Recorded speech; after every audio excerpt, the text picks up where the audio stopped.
Viewers, आपने हमारे पहले वीडियो में देखा था कि फॉर्मर दिल्ली सीएम अरविंद केजरीवाल ने अपने लेटर के थ्रू काफी सीरियस कंसर्न्स उठाए थे दिल्ली हाईकोर्ट की सिटिंग जज जस्टिस स्वर्णकांत शर्मा के खिलाफ regarding recusal alleged association with political leaning organisations और कॉन्फ्लिक्ट ऑफ इंटरेस्ट, जहां उनके बच्चे यूनियन गवर्नमेंट के लॉयर्स इम्पैनल्स में शामिल हैं। लेकिन कहानी यही खत्म नहीं होती, क्योंकि इस लेटर का सेकंड हाफ और भी ज्यादा इंटेंस हो जाता है, जहां टोन और ज्यादा शार्प हो जाती है और सवाल और भी डायरेक्ट हो जाते हैं। तो चलिए अब देखते हैं कि बाकी पॉइंट्स में आखिर क्या नई बातें फॉर्मर दिल्ली सीएम अरविंद केजरीवाल ने एक्सपोज की है और इस पूरे कंट्रोवर्सी को एक नए लेवल पर कैसे लाया है। अब फॉर्मर दिल्ली सीएम अरविंद केजरीवाल सबसे पहले एक बहुत ही क्रूशियल बात उठाते हैं, जो शायद पूरे लेटर का टर्निंग पॉइंट है। वो कहते हैं कि सिर्फ उनकी रिक्यूजल एप्लीकेशन रिजेक्ट होने से ही प्रॉब्लम नहीं हुई, बल्कि जिस तरीके से उस जजमेंट को लिखा गया है वो खुद एक नई प्रॉब्लम क्रिएट करता है। उनके वर्ड्स में, the judgement rejecting recusal has itself become an additional and independent reason for my loss of confidence. मतलब अब इशू सिर्फ कॉन्फ्लिक्ट ऑफ इंटरेस्ट का नहीं रहा, बल्कि कोर्ट के रिस्पॉन्स ने भी उनका ट्रस्ट फर्दर शेक कर दिया है।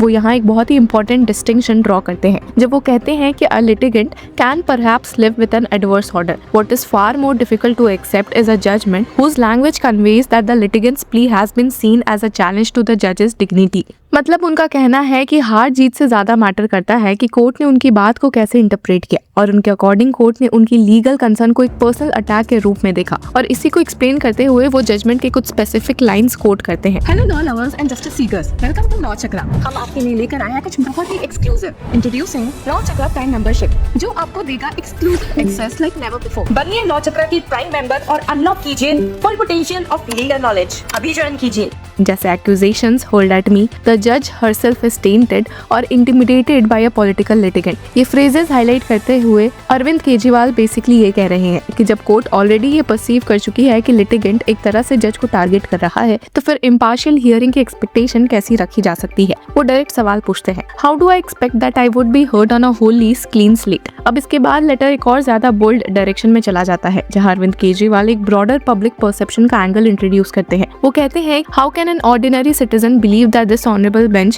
can rule against the Solicitor General, the Bharatiya Janata party और the Union Government। और ये एक बहुत डायरेक्ट और पॉलिटिकली लोडेड सवाल है, जो सिर्फ उनके पर्सनल केस तक लिमिटेड नहीं है, बल्कि पूरी जुडिशियल क्रेडिबिलिटी पर एक बड़ा सवाल खड़ा करता है। वो आगे ये भी कहते हैं कि the outcome appears to be strongly tilted in one direction irrespective of the merits। मतलब उनका ये मानना है कि चाहे एविडेंस कुछ भी हो, सराउंडिंग सर्कमस्टेंसेस ऐसे हैं जो आउटकम को प्री डिटरमाइन जैसा बना देते हैं। और अगर ऐसे परसेप्शंस पब्लिक के माइंड में ऑलरेडी एग्जिस्ट करते हैं, तो फिर लीगल प्रोसेस का पर्पस क्या रहा। और यहाँ एक और पावरफुल लाइन आती है, जहाँ वो कहते हैं, what meaning remains in going through the motions of this hearing. मतलब वो कह रहे हैं कि अगर फेयरनेस का ट्रस्ट ही नहीं है, तो हियरिंग सिर्फ एक फॉर्मेलिटी बनकर रह जाती है। और जिसके बाद अरविंद केजरीवाल अपने पर्सनल एक्सपीरियंस को एक ब्रॉडर पब्लिक डिस्कोर्स से लिंक करते हैं। लिखते हैं, when I appeared before your ladyship will I get justice. और फिर कहते हैं कि अब ये सवाल और भी गहरा हो गया है। लेकिन सबसे इंटरेस्टिंग पार्ट ये है कि वो कहते हैं कि ये इशू अब सिर्फ उनका पर्सनल नहीं रहा। This case has now become a matter of wide spread public discussion. मतलब उनके अकॉर्डिंग एक नेशनल कन्वर्सेशन बन चुका है। और इसके बाद अरविंद केजरीवाल एक डिफेंसिव क्लैरिफिकेशन भी देते हैं कि क्योंकि उन्हें पता है कि उनकी बात को मिस इंटरप्रेट किया जा सकता है, वो कहते हैं कि some might portray me as someone against the judiciary. लेकिन तुरंत वो इसको काउंटर करते हुए भी कहते हैं, I have personally received relief from the judiciary and today I walk free because of judiciary. मतलब वो अपना रिस्पेक्ट और फेथ रीट्रेट करते हैं, पर वो क्लियरली बोलते हैं कि उनका स्टैंड जुडिशरी के अगेंस्ट नहीं है, बल्कि एक स्पेसिफिक सिचुएशन के अगेंस्ट है, जहां public faith risk being asked to bear more than it reasonably can. और ये लाइन काफी नुआंस्ड है, क्योंकि ये एक बैलेंस क्रिएट करती है क्रिटिसिज्म और रिस्पेक्ट के बीच। फिर वो एक और काउंटर आर्ग्यूमेंट एड्रेस करते हैं, जो नेचुरली अराइज होता है कि अगर ऐसे ग्राउंड्स पर रिक्यूजल अलाउ किया गया, तो हर जज जिनके रिलेटिव्स प्रैक्टिस करते हैं उन्हें रिक्यूज होना पड़ेगा। लेकिन अरविंद केजरीवाल इसको रिजेक्ट करते हुए कहते हैं कि it would be improper to drag the entire judiciary in this discussion. और ये एम्फसाइज करते हैं कि ऐसे सिचुएशंस में हिस्टोरिकली जजेस ने खुद वॉलंटरली रिक्यूज किया भी है। और यहाँ वो कुछ एग्जाम्पल्स भी देते हैं जो उनके आर्ग्यूमेंट को स्ट्रेंथन करते हैं। मेंशन करते हैं जस्टिस सुजय पॉल, जस्टिस अतुल श्रीधरन के केसेस, जहां उन्होंने ट्रांसफर सीख किया due to their child practising in the same court.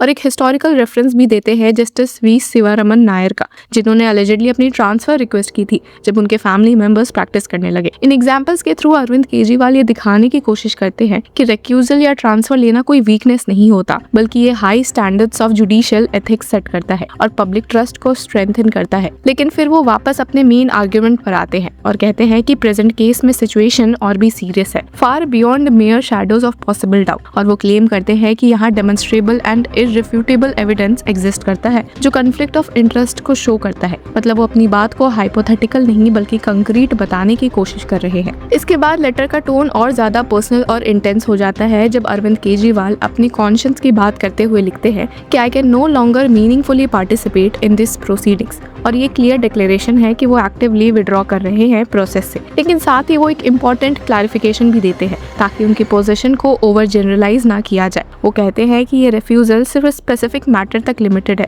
It should not be understood as a refusal to appear before your ladyship in all cases. मतलब वो completely boycott नहीं कर रहे court को। फिर वो अपने लीगल राइट्स रिजर्व करते हैं कि I reserve my right to challenge the judgment. और ये भी कहते हैं कि वो सुप्रीम कोर्ट अप्रोच कर सकते हैं, जो इंडिकेट करता है कि ये मैटर अब पोटेंशियली हायर जुडिशरी तक जा सकता है। तो क्लोजिंग पार्ट में अरविंद केजरीवाल फिर से अपना फेथ रीइटरेट करते हैं कि my faith in the constitution of India remains unwavering and my respect for the judiciary remains intact. लेकिन साथ ही वो अपनी ऑब्जेक्शन क्लियरली स्टेट करते हैं कि प्रॉब्लम इंस्टीट्यूशन से नहीं है बल्कि continuance of this matter under a cloud of grave and unresolved question से है। और एंड में वो फॉर्मली रिक्वेस्ट करते हैं कि I request that this letter can be taken on record, जो कि एक प्रोसीजरल एस्पेक्ट है लेकिन इसका सिंबॉलिक इंपॉर्टेंस काफी ज्यादा है क्योंकि ये इंश्योर करता है कि उनका डिसेंट ऑफिशियली डॉक्यूमेंटेड रहे। अब सवाल ये उठता है कि क्या ये एक जेन्युइन कॉन्स्टिट्यूशनल कंसर्न है या फिर एक स्ट्रेटेजिक लीगल मूव? क्या इससे जुडिशरी के स्टैंडर्ड्स पर एक जरूरी डिबेट शुरू होगी या फिर ये कंट्रोवर्सी और डीपन होगी? और सबसे इम्पोर्टेंट, क्या सुप्रीम कोर्ट इस मैटर में इंटरवेन करेगा? अब सबसे बड़ी बात यह है कि इस लेटर के इम्प्लीकेशंस सिर्फ एक केस तक लिमिटेड नहीं है बल्कि ये पूरे सिस्टम के लिए एक टेस्ट बन सकता है। तो आगे क्या होगा, कैसे रिएक्ट करेगी जुडिशरी और क्या नया ट्विस्ट आएगा इस पूरे मैटर में, ये देखना अभी भी बाकी है। तो व्यूअर्स, इस पूरे मुद्दे पर आपकी क्या राय है? क्या आप फॉर्मर दिल्ली सीएम अरविंद केजरीवाल के इस लेटर से अग्री करते हैं या नहीं? हमें कमेंट सेक्शन में जरूर बताएं और तब तक के लिए कीप फॉलोइंग लॉ चक्र।